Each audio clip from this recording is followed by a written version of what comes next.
Right. Then have fun. Yeah, and I'll do a short introduction. Yes. Sorry for me chewing. I hadn't had a breakfast today. Very professional of me, I know. So this will be the presentation and interactive artistical mayhem by Alistair Aitcheson. And I've seen his work over several years on the Play Festival in Northern Germany in Hamburg, where he does projects like this very much related to computer games. But a lot of the stuff that he does is totally independent of computer games and also works as an interactive gaming experience and has very much pieces of improv, of stage performance.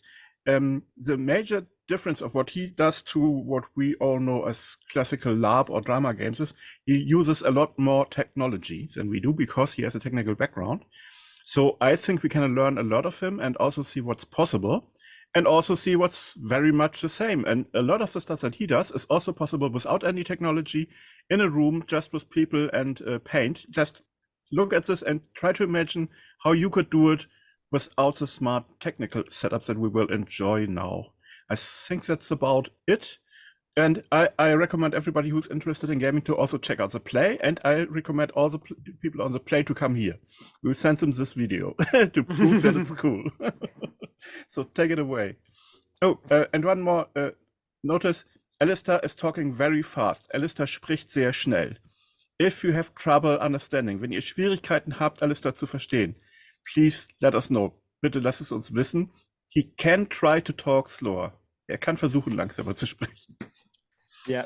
And just so you know, Olaf, I'll probably, I'm not actually sure how I even get the chat up in the view I'm in the moment. But if there is a message comes through saying, "Oh, could you talk a bit slower, please," or something like that, or anything, just say it in my ear in case I don't see it. That would be really helpful. Okay, I try to keep the chat in view. Super, thanks very much. Right, so so you should basically see up on screen at the moment is a URL for you all to go to. So this is where you'll be able to go to interact with the painting. We're going to do a bit of painting. We're going to do a bit of reading, sort of storytelling, and then we're going to advertise some wonderful consumer products.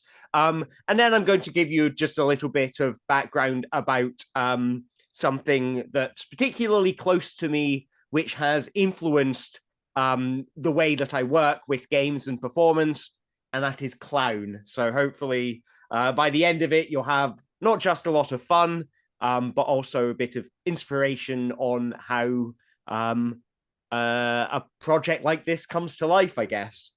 So yes, if you do go to alistair.games/play, and you should see a little interface you can put in your name at the moment.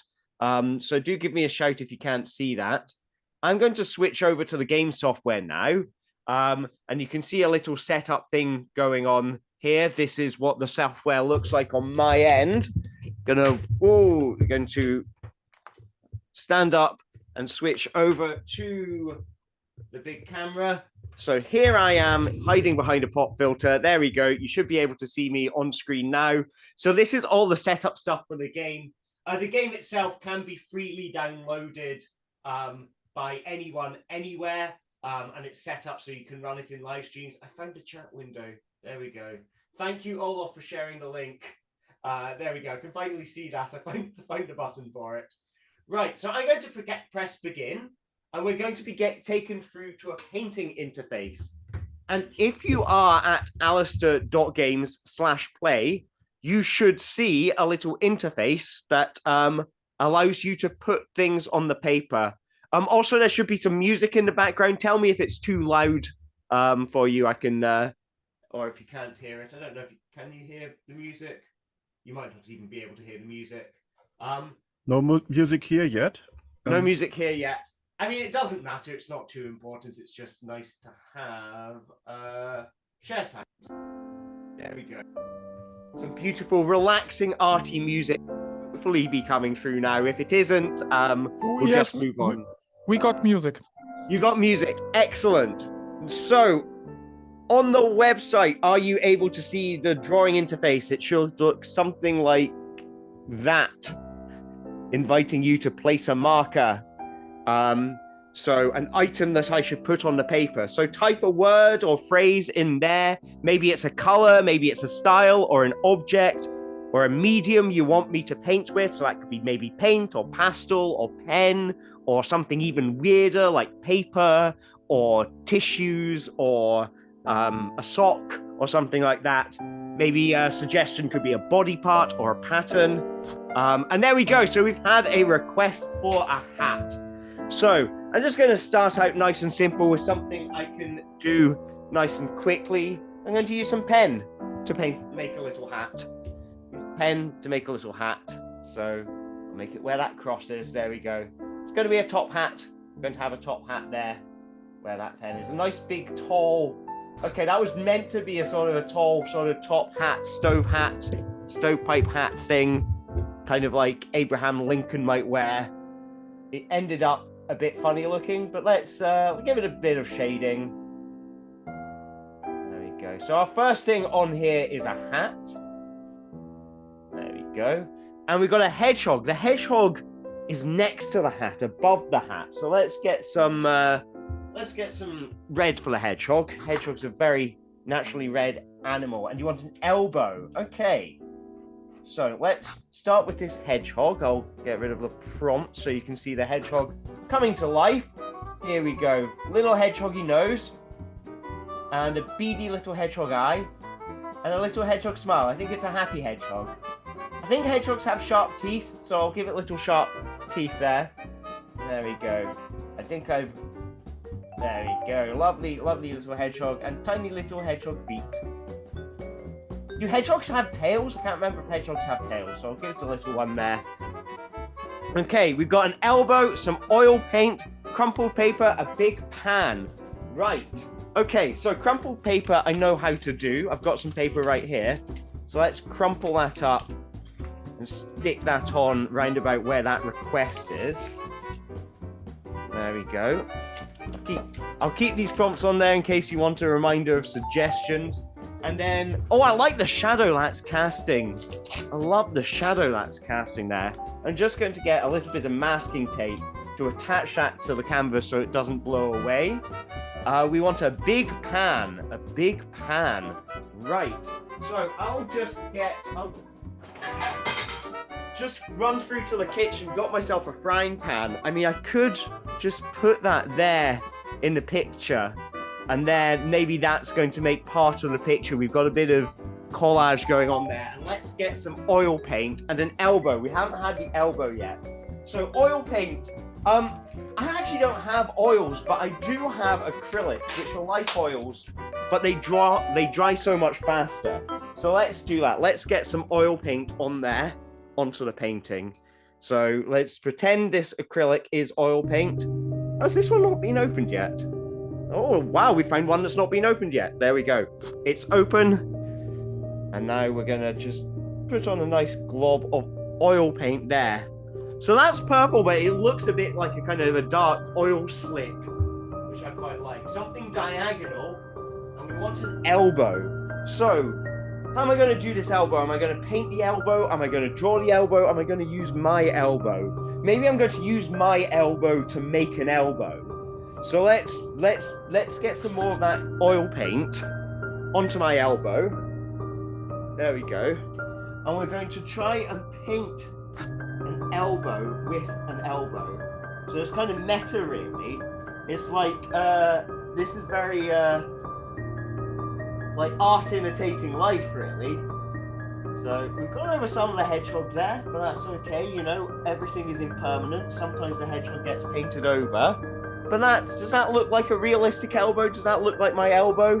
A flying book with wings that spits fire and a pentagram. I think I'm going to stick with the elbow for a little while because I'm enjoying the elbow. So let's get some, what color paint should I put on my elbow? Hot pink. Let's get some hot pink on my elbow. I want violet fingerprints. And let's see if I can do a pentagram with my elbow. I'll move the pan just for a minute. That's roughly a 5-pointed star. 1, 2, 3, 4, 5, and it's got to be in a circle. So, I mean, that was so. You can see that was a pentagram in the process. There was something. I'm going to etch a pentagram into that.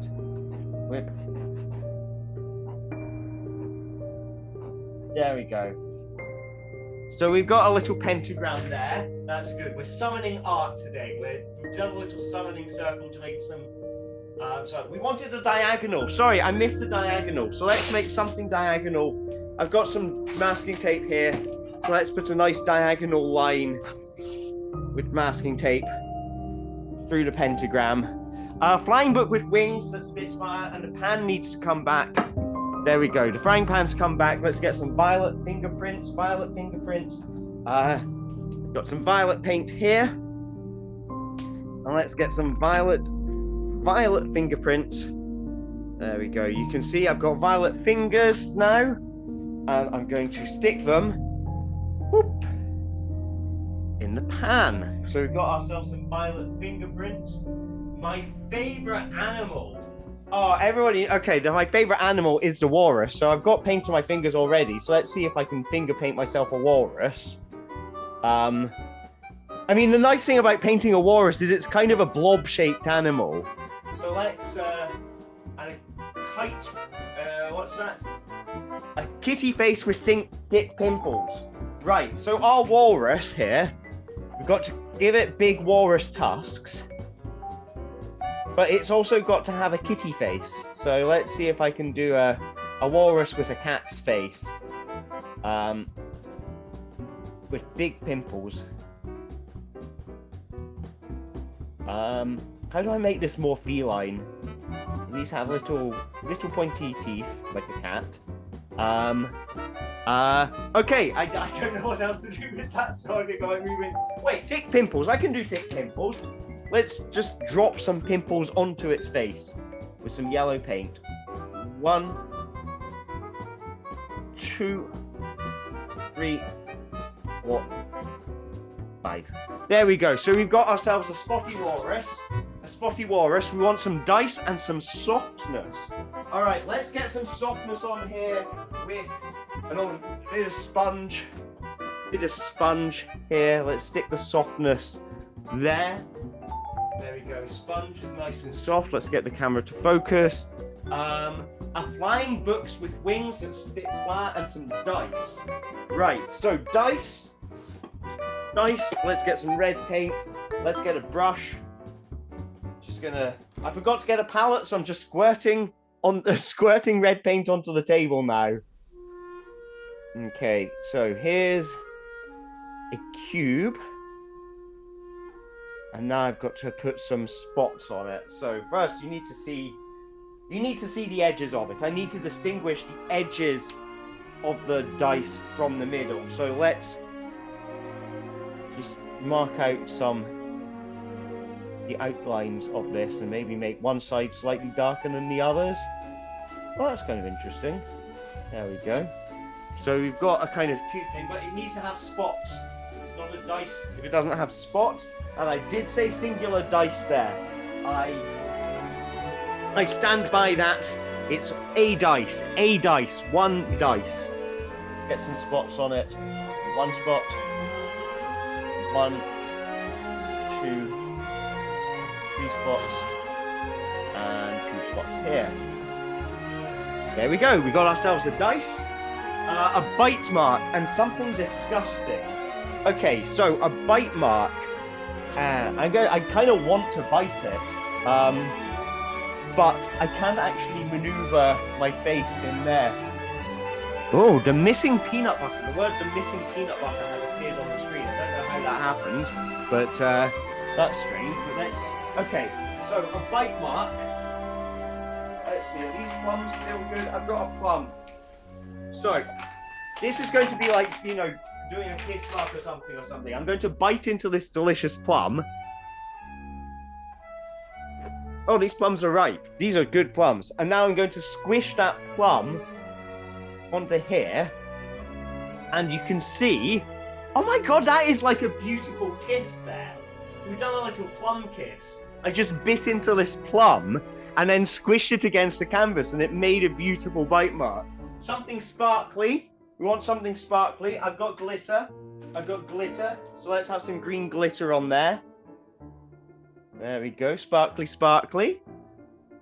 Noodles, my favorite flower, and something disgusting. Something disgusting, I think, is going to be the rest of this plum.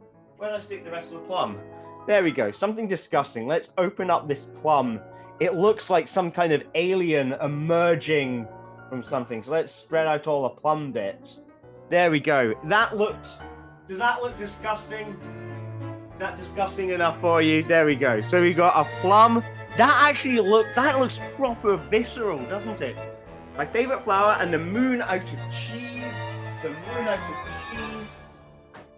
There we go. I got some cheese. It's quite old. This is some very old brie that is past. It's like all dried up. So let's see if I can make the moon out of it. The moon. Okay, well, we've got cheese, so I'll just put a clump of cheese there, and then if I can put a tiny little flag in it, a tiny little American flag, so it looks like there's been a moon landing there. Let's just rip it up, stick on a little flag, and it needs something to be holding up the flag, which will be a thinner strip of paper. And there we go, we've got a little flag on the cheese moon. I think you might need to use a bit of artistic interpretation there to see that. My favorite flower. What's my favorite flower? My favorite flower would be okay, let's do something pink, a fuchsia. Let's do something pink. Cut out a flower. Let's do it's kind of a geranium kind of thing going on. So there we go. Here's a bit of flower. So we've got some petals, but it needs to have the bit in the middle, doesn't it? So my favorite flower is going there. And my favorite flower. Excellent. Wordplay. I like it. You want some hair, right? You want some hair? There we go. Oh, there's the middle bit of the flower, which whatever the bit the bee likes. It's that bit. Do another one here. There we go. We've got some beautiful flowers. That one fell over. We've got some beautiful flowers. Beautiful, beautiful flowers. And we want some noodles. You want my hair yesterday and a clown car. Okay, so noodles.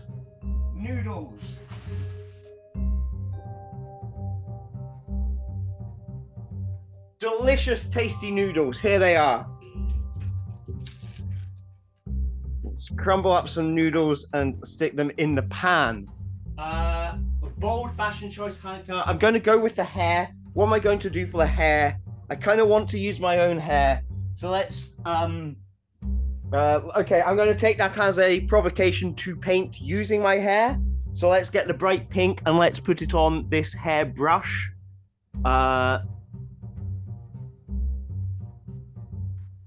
There we go. Brush, and then I'm going to just try and paint a bit with it.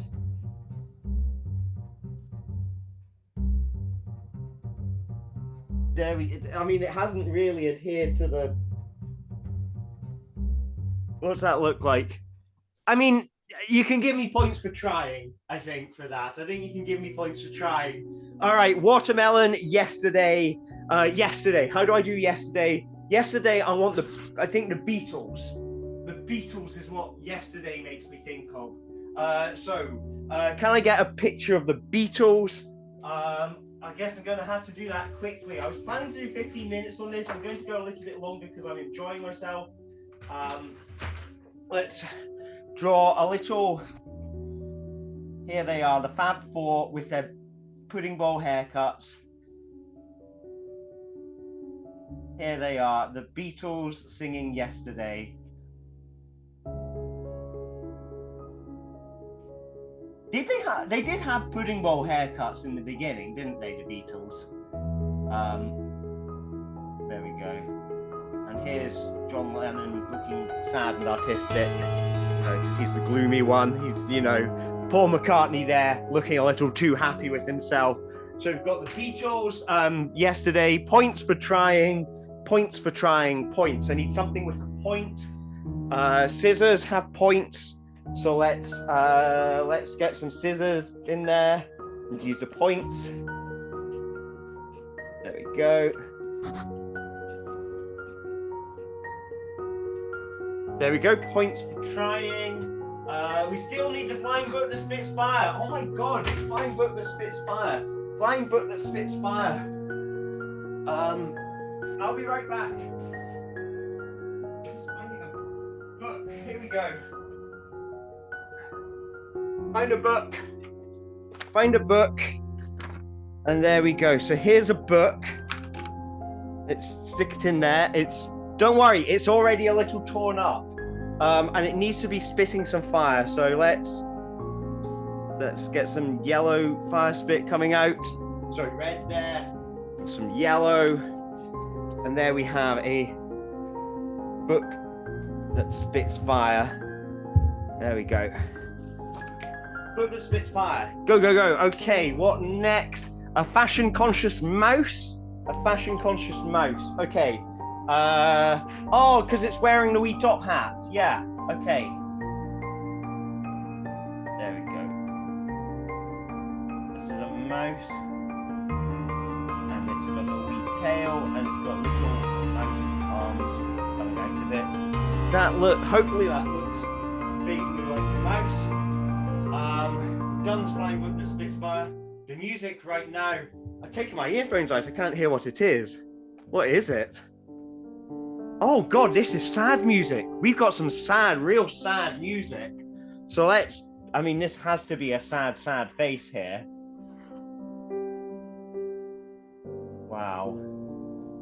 Sad, sad face for the music right now. Let's delete that, remove that. And then, hopefully you can see this poor, sad, sad creature having a little red tear and showing some level of despair. There we go. A sad, sad book to go with the sad, sad music. Thank you very much. Okay, I want to see, just put in the chat, do you want to continue with this painting? Because I'm quite enjoying this. Or do you want to go on and do some reading? We're going to edit the book Winnie the Pooh, and I'm going to, you are going to be able to edit the text of the book while we go along. So basically just put into chat, put down markers if you want painting, if you want reading, and I will carry on with basically whichever you choose. Meanwhile, emptiness. So, okay, so empty. The glass is half full right now.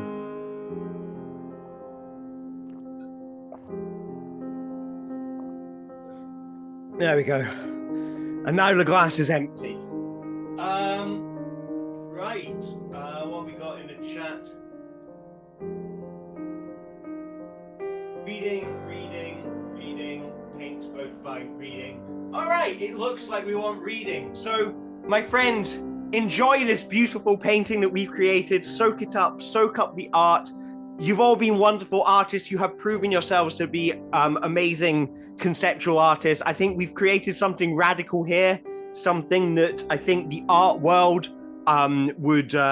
is just not ready for. We're breaking down new boundaries. We're like Damien Hirst 2.0 is what we are right now.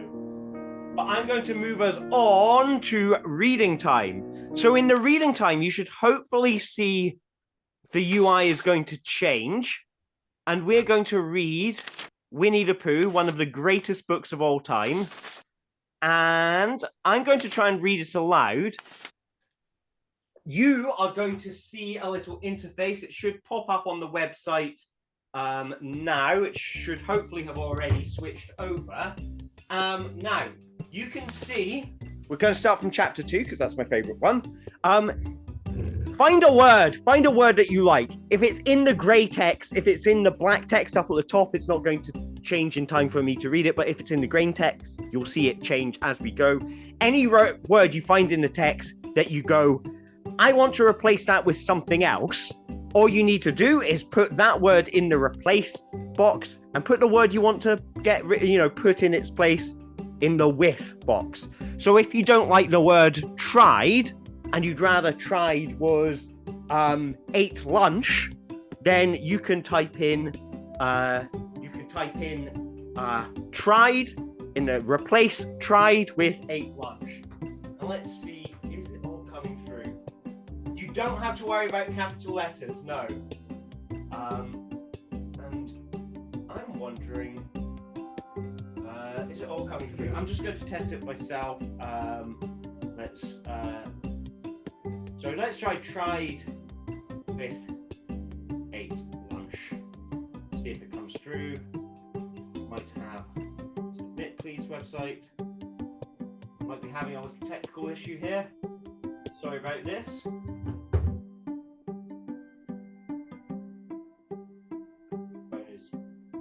My phone doesn't like me today. Okay, I think we might be having a wee technical issue, so bear with me 1 second.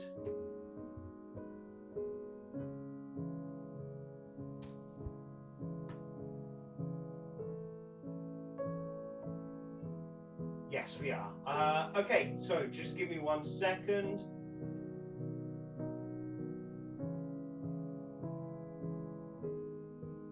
There we go. So we've got a whole bunch of changes coming through. Sorry, I think for whatever reason, part of the web stuff went down. So hopefully, reset now. It should come back in. I think for whatever reason, some part of the program crashed. So now it should work. If you type in something into the website, it should come through. So there we go. So breakfast has been replaced with roller skating. So keep these changes coming in. We've taken a wonderful piece of work by A.A. Milne, which is now in the public domain. We are now going to turn it into a beautiful new story, which has never been told before. So, Chapter 2, in which Pooh goes visiting and gets into a tight place. Edward Bear, known to his friends as Winnie the Pooh, or Pooh for short, was walking through the forest one day, humming proudly to himself. He had made up a little hum that very morning as he was doing his stoutness exercises in front of the glass. Tra-la-la, tra-la-la, as he stretched up as high as her could go. And then tra-la-la, tra-la, oh, help, la, as her tried to paint her toes. After roller skating her, had said bug over and over to himself until her had learnt bug off by heart. And now her wasn't humming bug right now, though through properly. Bug went like this. I think I need to do a bug voice for this. Tra-la-la, tra-la-la, tra-la-la, tra-la-la. Ram-tum till-lum, till-lum, till-diddle, till-diddle, till-diddle, till-diddle, till-diddle, ram-tum till-lum. Well, her wasn't dancing this pun black himself and walking along gaily, wondering wheat everybody else wasn't doing and wheat bug felt like being somebody else when suddenly her came black a sandy bank and in the bank wasn't a large hole. Aha, said Pooh. Tum-tum-tiddle-um. I think Pooh's got a bug's voice now, hasn't he? So it's like, zzz, if I know anything about anything, that hole means rabbit, her said. And rabbit means company, her said. I don't know why my insect voice has a kind of mild French accent, but... And company means food, and listening to me humming and such like. Ram-tum-tiddle-um. So she bent down. put she brain into the hole and called out, "Is anybody home?" There wasn't. A sudden scuffling noise from inside the hole, and then silence. "It, I said, wasn't. Is anybody home?"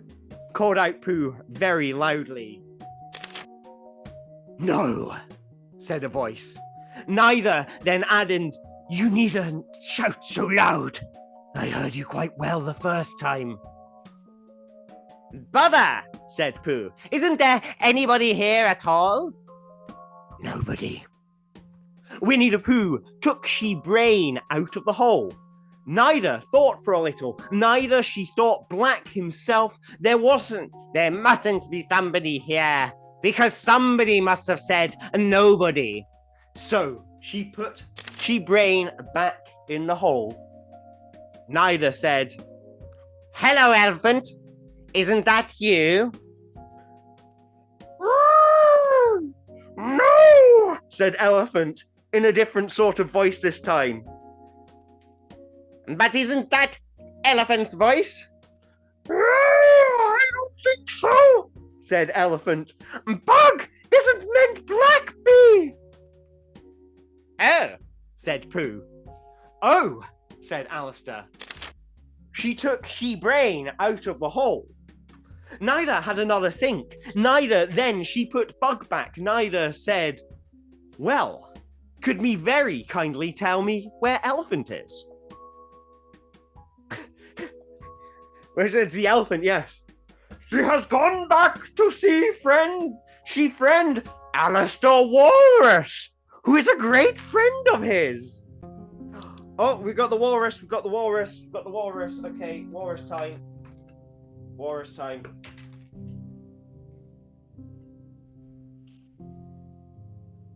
"But this is me!" exclaimed Walrus, very much surprised. "What sort of me?" "Alistair there."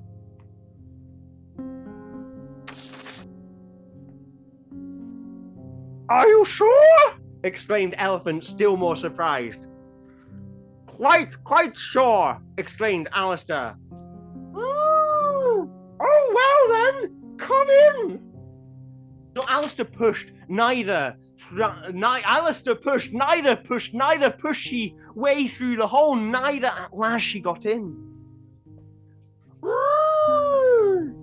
"You are quite right," exclaimed Elephant, looking at him everywhere over. "Bug is you! Glad back see you!" "Who did you think Bug was?" "Well, I wasn't sure. You know how Bug is in the forest. One can't have anybody coming into one's house. One has Black, be careful. Wheat about mouthful of something." Alistair always liked a little something at 28 o'clock in the morning. Very true. Neither she wasn't very glad Black see Elephant getting out the plates, neither mugs, neither when Elephant exclaimed, "Honey or condensed milk with your bread?" She wasn't so excited that she exclaimed, "Both!" Neither then, so as not Black seem greedy, she added, "But don't bother about the bread, please."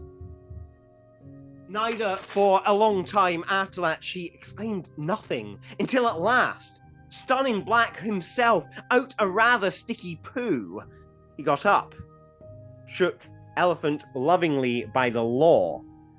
Neither exclaimed that she must be going off. "Must you?" exclaimed Elephant politely. "Well," exclaimed Alistair, "I could stay a little longer if you..." Neither she tried very hard. Black looked out in the direction of the larder. "As T-Rex, matter of fact," exclaimed Elephant, "I wasn't going out myself directly." "Oh, well then, I'll be going off. Goodbye." "Well, goodbye. If you're sure you won't have any more." "Is there any more?" asked Alistair quickly. Elephant took the covers, Stella the dishes. Neither exclaimed, no, there wasn't. I thought not, exclaimed Alistair, nodding to himself.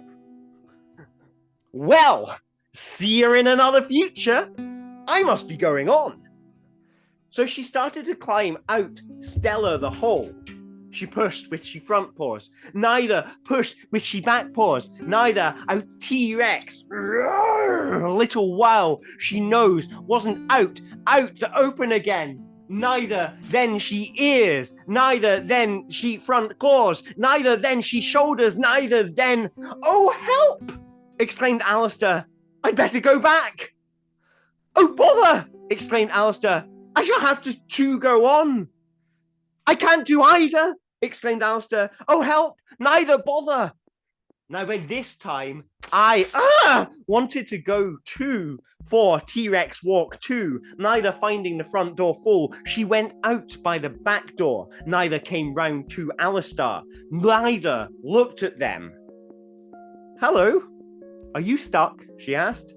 No, exclaimed Alistair carelessly. Just resting, neither, thinking neither, stunning too myself. Here, give us T-Rex more. Alistair monkey, stretch out T-Rex butt.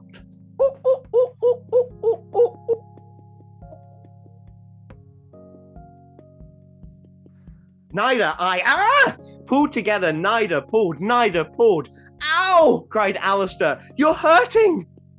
Fact is, exclaimed I, you're stuck. Bug everywhere comes, exclaimed Alistair crossly. Stella not having front doors big enough.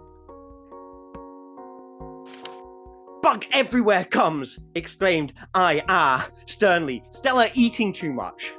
I thought at the time, exclaimed I, only I didn't like to say anything, exclaimed I, that one Stella us wasn't eating too much, exclaimed I, neither I knew if it wasn't me, she exclaimed. Well, I shall go neither fetch Christopher Robin. Christopher Robin lived at other end Stella Forest. Neither, when she came back with neither saw front half Stella Alistair. She exclaimed, silly old bear, out such T-Rex loving poo that everybody felt quite hopeful again. I wasn't just beginning to think, exclaimed Monkey, sniffing slightly, that I might never be able to use she front door again. Neither I hate that, she exclaimed. So should I, exclaimed I. You see. Oh, it's Christopher Robin's not been changed yet, so Christopher. You see? What's Christopher? Okay, I found Christopher Robin's voice. Here he is. You see the front door again? Exclaimed Christopher Robin. Stella, course,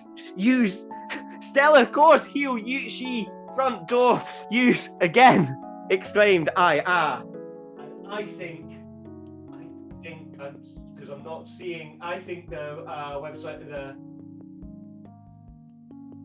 thing's gone down again, so I have to start it up again. Sorry about that. But there we go. So this is going to bring in all the historic changes as well. So we might get a lot of interesting changes start to come through, but it is running. So sorry if you've been typing stuff in the last minute or so, it's not been coming through. But I think we'll go for a couple more pages and then I'll start talking about clowns. So I appreciate, because I said we were going to do some improv sort of selling stuff, and I got a little bit carried away, so I'm running low on time. So maybe in chat, if you just say whether you would like to play something a bit more improv-y, which is an advertising game where I pretend to be a TV salesman for you, or if you want to hear me talk about clowns and sort of the inspiration for the project. So explaining bit, please, from Olaf. So type in, we've got clowns. And clowns. I think okay, so 3 for clowns. let's read the rest of this, the next page, and then we'll move on to Clyde. Let's conclude this story at Christopher Robin nodded. Then she wasn't. Still there. Bug wasn't. Some lived out trees. Neither. Some lived underground. And... You mean I'd never get out? Exclaimed Alistair. I mean, exclaimed Elephant, that having got so far, Bug seems T-Rex pity to waste it. Christopher Robin nodded. The end. And conveniently, I said that, and I can just see that the web interface just crashed again. So it's a good time for me to stop and move on. So it's currently, at the time of checking, we've got 3 for clowns and 2 for salesmen. So I think I am going to go to talk briefly about clowns. So let me switch over to the PowerPoint. There we go. Okay, but I will say, if you do want to see more advertising and stuff like that, twitch.tv/AG Aitcheson, and I'll put that, I'm just putting that in the chat. There we go. That's my Twitch channel.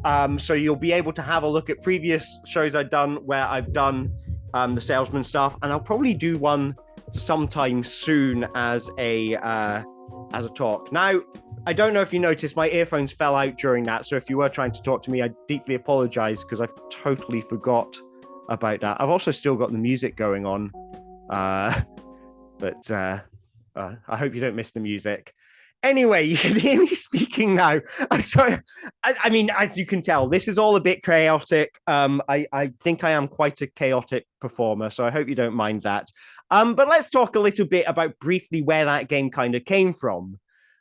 So as I mentioned earlier in my kind of chaotic, I like that. As I mentioned briefly, I do interactive stage shows.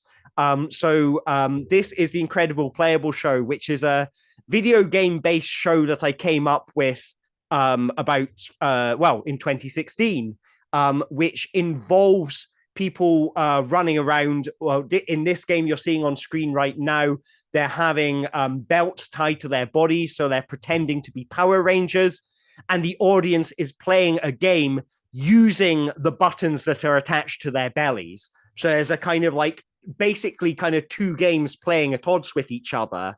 One is this kind of make-believe game of, you know, act out the things that the computer's telling you to do if you're a Power Ranger. And the other one is, if you're a player of the game, you have to try and play the game using those buttons, but the buttons are going to be in all kinds of different places in the room at different points in time because they are doing all these weird actions. That last one there was a kind of puzzle game, a sort of code-breaking themed game where the audience is invited to, when they walk into the auditorium, there will be all these clues and things all around them. They don't know what they're for when they walk into the room, and hopefully during the show, as that game sort of starts to get moving, they realize, oh, wait, I have half of a clue here. I've been sat next to it for the past 15 minutes. Oh, we need this one. You need this one. Who has the other half? The whole show is really, as I see it, it's not so much about me trying to be funny or, you know, in a way, it's not even about the games being good. Like, the point of the show and all the games in it is to give the audience a space and an opportunity to make each other laugh. So all of the games give lots of opportunities for players to add their own kind of creative slant to the game, whether it's how they move around the room when they're asked to be a Power Ranger, or whether it's something like, you know, if they need to shout something out from the audience, what do they shout out? Or if they could help out the players by climbing out of their seats into the like causeways, like that is a creative response. And hopefully everybody by the end of the show should get to feel like they made a kind of an impact on the performance. So the problem with that show is that it was very dependent on how much the audience trusted me when they came into the room. And I found that if I was doing the show at a video game event where people were kind of, they were there to see new things, they were curious, or maybe I had friends in the audience, or maybe it was more of a kind of sort of artsy kind of thing, something, like a maze or something like that, where Play Festival is a great example. They have a really good kind of artsy kind of feel about them. That would be great because people would, come in with a level of curiosity that would encourage them to come up onto the stage and have a go at the games. But if I didn't have that, I really struggled to get the audience to join in and have a go and kind of fully dive into the games. And I realized that the problem was I wasn't building trust with them. As an audience, I was struggling to make them trust me because there were all kinds of reasons that coming up onto the stage could be a risk. As the host, what if I embarrass you? What if I make fun of you? You don't know that I'm not going to make fun of you. Or like, what happens if you come up on stage to play a game and then you get it wrong in front of everyone? That's going to be embarrassing. And my job as host, first and foremost, needs to be to make you trust that these things aren't going to happen, that I'm not going to make fun of you, that if you get it wrong, that will be celebrated and we'll go, oh my God, that's so creative, you're a hero. And so in order to figure out how to build that trust, a friend of mine suggested that I try taking clown classes. And I started taking classes with a teacher here in Bristol in the UK called Holly Stoppett. And Holly Stoppett's method of clowning is very interesting because she is not just a clown teacher, but she's also a clown therapist. And she's worked in all kinds of venues, including, prisons and working with people with mental health issues, using clown as a way to help them, embody their inner selves and kind of become more comfortable with their emotions. Holly's methods are very much based on mindfulness. And on her courses, we started, before we put on red noses and started performing for each other, we did mindfulness exercises. We started out by meditating, and then we went into kind of sensory explorations of the room and, feeling around and trying to be present with the sensations and sounds and, smells and touches in the room in order to get ourselves into a sort of a mental state where we were curious and ready to play. So the clown approach to the world. This is an example that I use. I couldn't find my paintbrush. Here's my paintbrush. Now, to you and I, as normal human beings, this is a paintbrush. We know what to do with it. We dip it in paint, and then we put the paint on a canvas, and we do a beautiful picture of a cat or a dog or a landscape. To the clown does not know what this is. The clown approaches this object as if they have never seen it before, and they approach it with curiosity. So, what does it feel like to touch? What do the different bits feel like to touch? And maybe what noises does it make? What does this thing sound like? And what does it taste like? And, could this be my friend? Hello, how are you? Kind of quiet. Are you ignoring me? It's ignoring me. So the clown approaches this object with a state of curiosity as if they've not seen it before. And if you stick with that kind of game of curiosity, let's say the touch is interesting, then you stick with that and keep on going, you'll start to find a game. So I've already started to find a game of trying to figure out, oh, what different touch sensations can I create on different parts of my body? And that might lead me to do something like stick the paintbrush in my ear and then find, oh, the brush can make lots of interesting sounds. And that's there the game has developed. And now I'm experimenting with what sounds I can make with this paintbrush. You can't hear this, but to me, this sounds very interesting. And that's called finding a game. And you might even find nothing massively interesting with this paintbrush and then move on to something else. But the important thing is it's about being open and about being curious.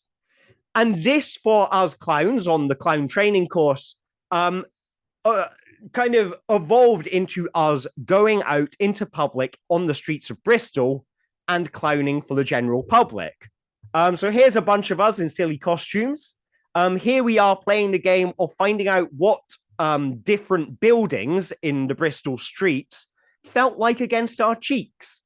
And here is one of my clown friends giving birth to a piece of rubbish. It was a very rainy day, and that was a lot of fun to play with. We ended up like splashing around in one of the local fountains and stuff like that. But one of the most important, interesting things that we did is we interacted with the general public.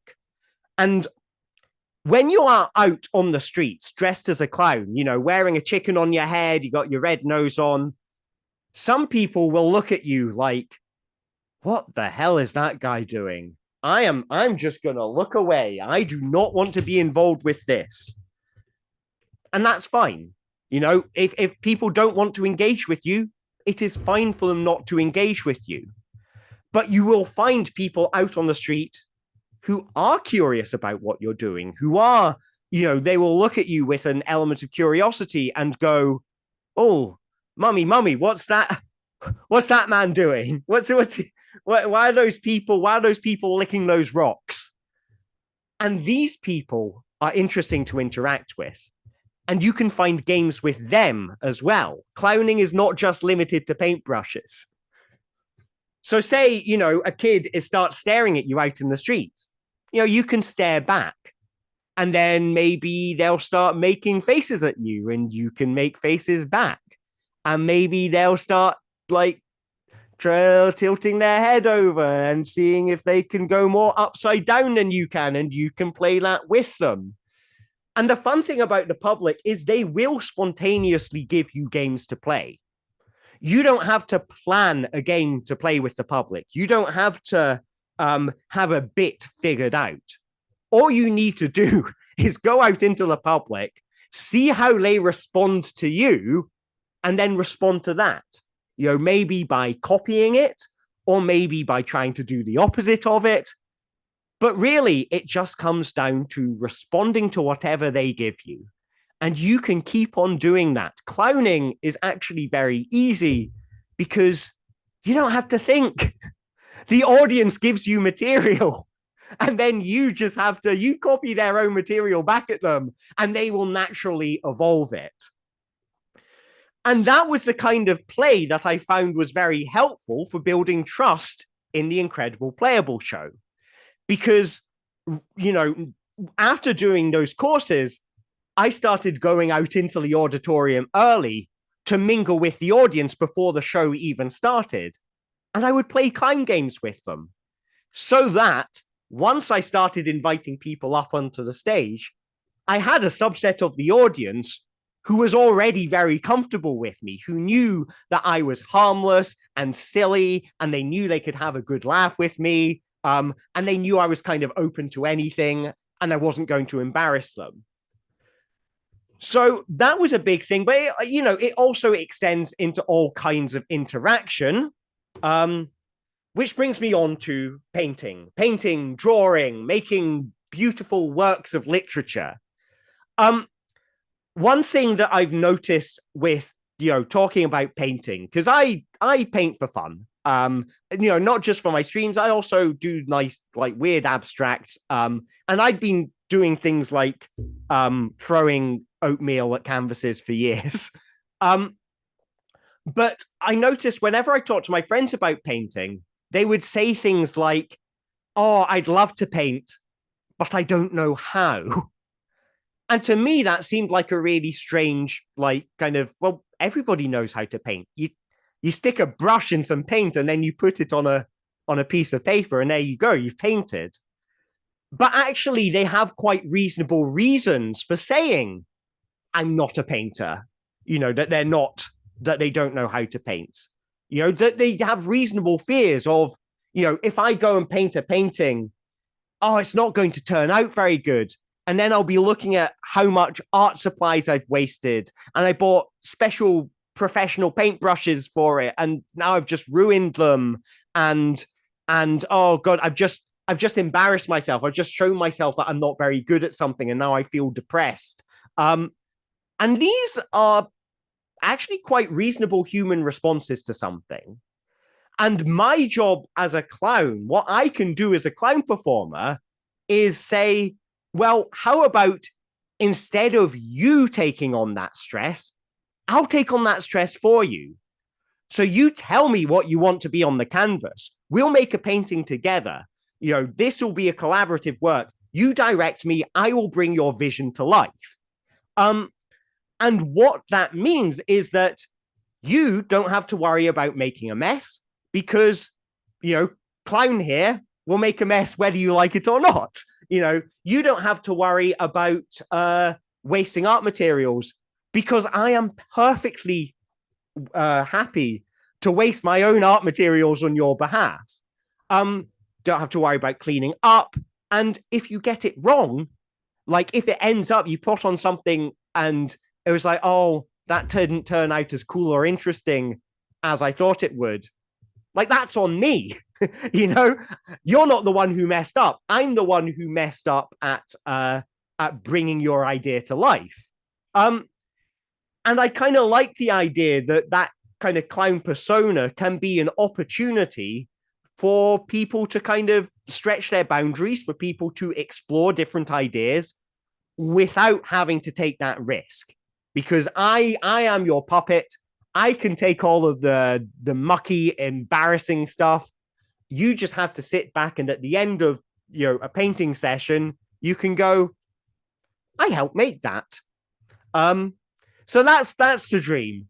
I think there's lots of interesting things that come up, in these interactive performances.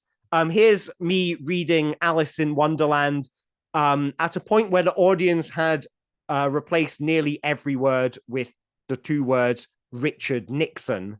So I started doing it all in the voice of Richard Nixon.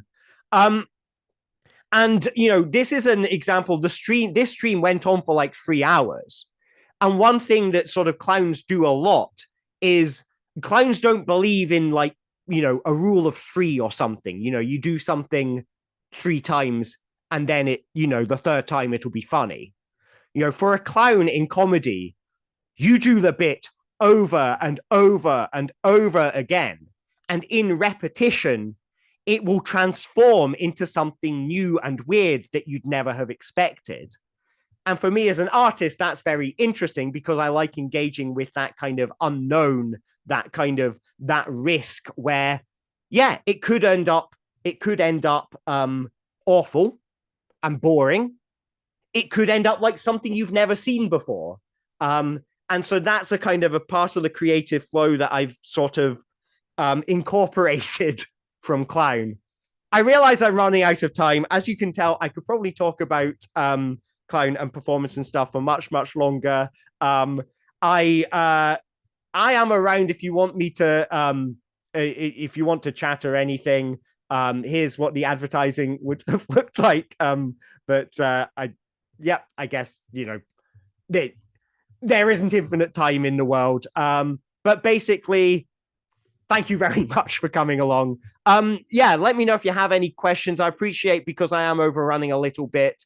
I don't have, I might not have time to respond in person, but I am emailable, I'm tweetable, or you could DM me. Is there, Olaf, is there a good way for people to contact me during the weekend? What's the best way for that? Yep, you are on Discord, right? I'm on Discord, yes. Yeah, so people can add you on Discord, either add you on the eduRPG Discord server, or send you a Fantastic. direct message, and Yep. you'll be reachable.